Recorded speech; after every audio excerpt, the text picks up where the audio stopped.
আসসালামু আলাইকুম। সবাইকে স্বাগত জানাচ্ছি আমার দেশ আজকের লিড নিউজে। সঙ্গে আছি তাহমিনা তাসির।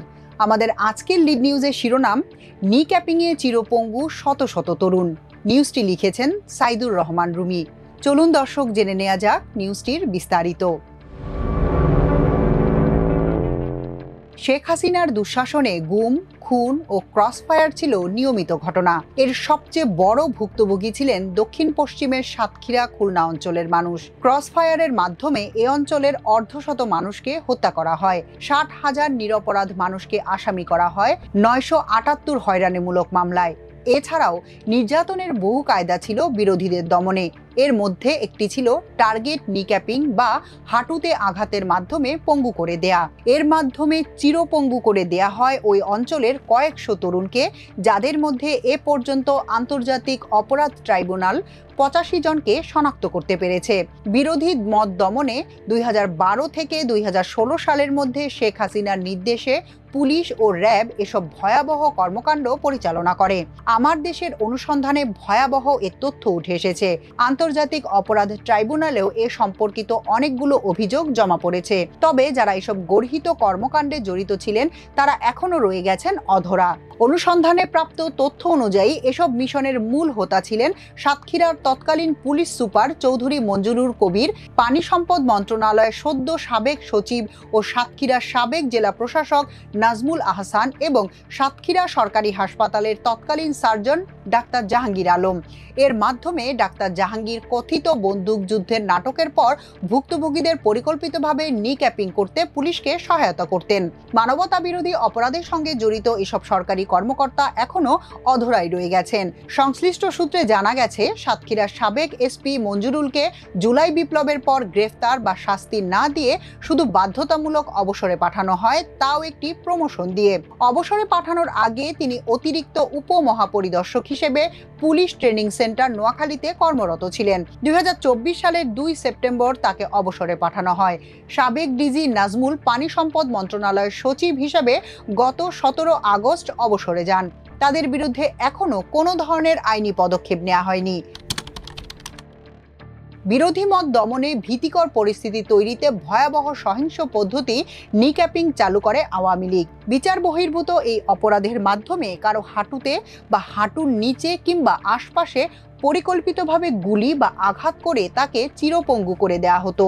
আন্তর্জাতিক অপরাধ ট্রাইব্যুনাল থেকে পাওয়া তথ্য অনুযায়ী নিক্যাপিং এর মাধ্যমে পঙ্গু করে দেয়া খুলনার সাতক্ষীরা অঞ্চলের ৮৫ জনকে এ পর্যন্ত শনাক্ত করা গেছে। তদন্ত চলমান। ধারণা করা হচ্ছে পূর্ণাঙ্গ তদন্ত শেষে এ ধরনের নির্যাতনে পঙ্গুত্ব বরণ করা ভুক্তভোগীর সংখ্যা কয়েকশো হতে পারে।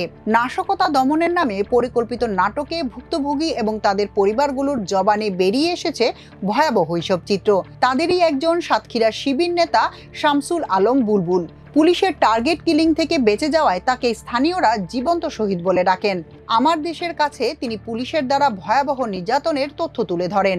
ভুক্তভোগীদের আরেকজন সাতক্ষীরার দেবহাটা উপজেলার আব্দুর রৌফ। ২০১৩ সালে তিনি ইউনিয়ন বিএনপির ক্রীড়া বিষয়ক সম্পাদক ছিলেন। নাশকতার অভিযোগে আইনশৃঙ্খলা রক্ষাকারী বাহিনী তাকে বাড়ি থেকে ধরে নিয়ে যায়। পরে কথিত বন্দুকযুদ্ধের নামে তার পায়ে গুলি করে। সেই থেকে পঙ্গু জীবনযাপন করছেন তিনি। এক পায়ে ভর করে কোনো রকম দিন চলছে তার। ভয়াবহ ওই ঘটনার বর্ণনা দিয়ে আব্দুর রৌফ বলেন, ওই দিন মধ্যরাতে তাকে বাড়ি থেকে তুলে নেয় আইনশৃঙ্খলা বাহিনী। ট্রাকে করে নেওয়া হয় স্থানীয় সখীপুর কলেজ মাঠে।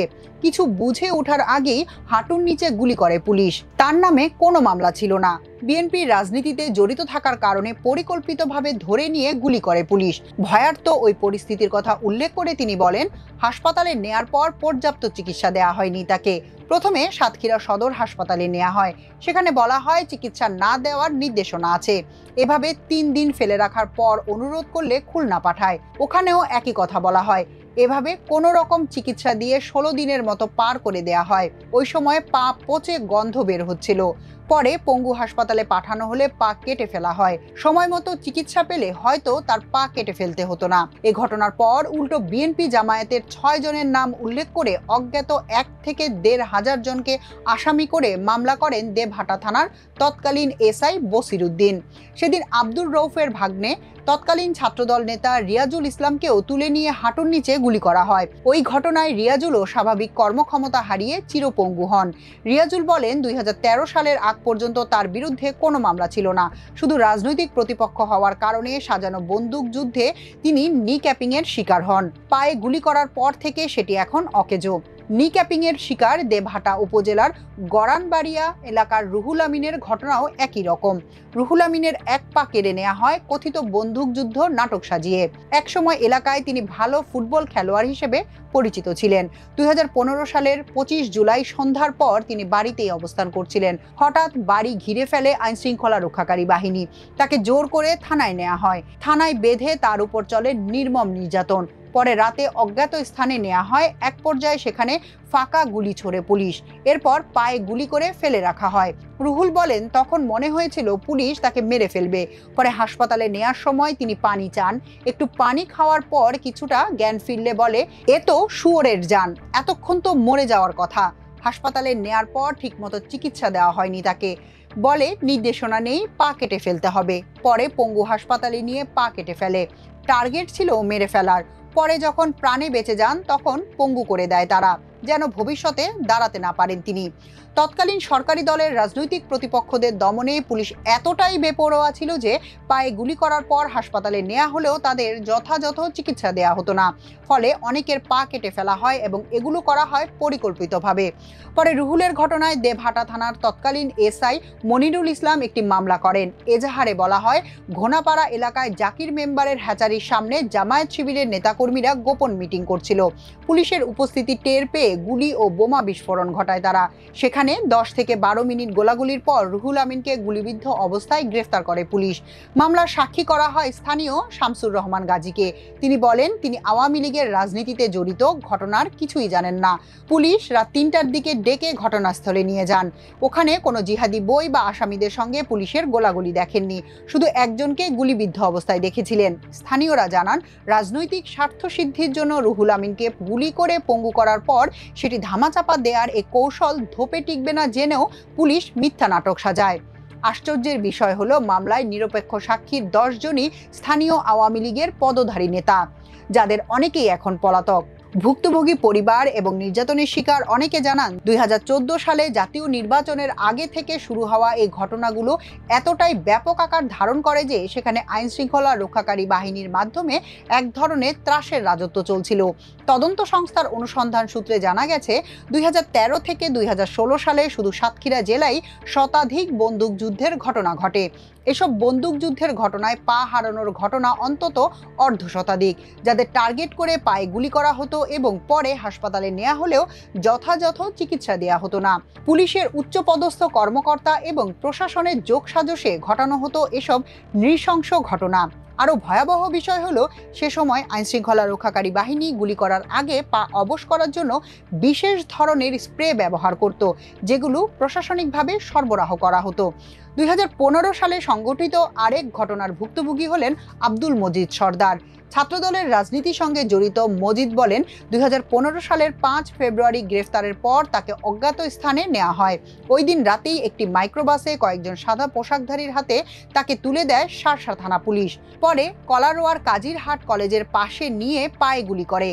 সেদিন প্রথমে চোখ ও হাত বাঁধে, এরপর গাড়ি থেকে নামায়। পরে পায়ে এক ধরনের স্প্রে করে। একটু পরেই ফাঁকা গুলি, মাটিতে গুলি করে বন্দুকযুদ্ধের নাটক সাজায় এবং এক পর্যায়ে পায়ে বন্দুকের নল ঠেকিয়ে গুলি করে।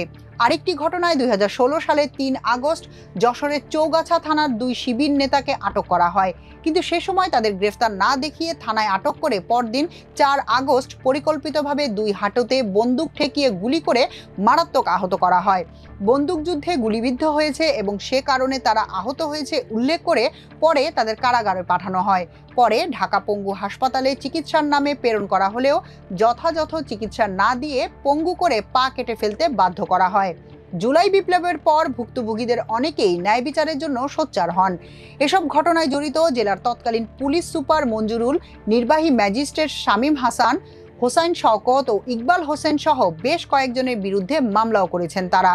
এ বিষয়ে গুম কমিশনের সদস্য ও মানবাধিকার কর্মী নাবিলা ইদ্রিস আমার দেশকে বলেন, বিগত সময়ে ক্যাপিং, গুম সহ বিচার বহির্ভূত যেসব ঘটনা ঘটানো হয়েছে, ওইসব ঘটনার সঙ্গে যারা জড়িত তাদের বিচারের আওতায় আনা উচিত। এ বিষয়ে আমরা সোচ্চার রয়েছি। আর আইনগত কিছু বিষয়ের কারণে গুম কমিশন এখন শুধু গুমের বিষয় নিয়ে কাজ করছে। নাবিলা ইদ্রিস আরও বলেন, আমরা সে সময়কার অনেক ঘটনা প্রত্যক্ষ করেছি। অনেককে তখন কথিত ক্রস ফায়ারে মেরে ফেলা হয়, অনেকের পায়ে গুলি করে চিরপঙ্গু করে দেওয়া হয়। প্রতিপক্ষ রাজনৈতিক দলের নেতাকর্মীদের পাশাপাশি তখন অনেক সাধারণ মানুষের ওপরও নৃশংসতা করা হয়েছে। ওইসব ঘটনায় জড়িত সবাইকে আইনের আওতায় আনা উচিত। ক্যাপিংয়ের মতো ভয়াবহ টার্গেট নৃশংসতা প্রসঙ্গে আন্তর্জাতিক অপরাধ ট্রাইব্যুনালের চিফ প্রসিকিউটর মোহাম্মদ তাজুল ইসলাম বলেন, সাতক্ষীরা সহ দক্ষিণ পশ্চিমাঞ্চলের বহু ক্যাপিং ও ক্রস ফায়ারের অভিযোগ আমরা পাচ্ছি। আমাদের তদন্ত সংস্থা অভিযোগগুলো গুরুত্ব সহকারে তদন্ত করছে এবং এ সংক্রান্ত মামলার অগ্রগতি আপনারা শিগগিরই দেখতে পাবেন। ক্যাপিংয়ে পঙ্গু করার পাশাপাশি কথিত বন্দুকযুদ্ধে খুন, অনেকের বাড়ি ঘরে আগুন, বুলডোজার দিয়ে বাড়ি ভাঙা সহ নানা স্পর্শকাতর অভিযোগও আছে। এই মামলাগুলো ট্রাইব্যুনাল আলাদাভাবে গুরুত্ব দিয়ে বিচার কার্যক্রম শুরু করবে। এখনকার মতো এ পর্যন্তই। সবাই ভালো থাকুন, সুস্থ থাকুন আমার দেশের সঙ্গে। চ্যানেলটি ভালো লাগলে সাবস্ক্রাইব করুন। আল্লাহ হাফেজ।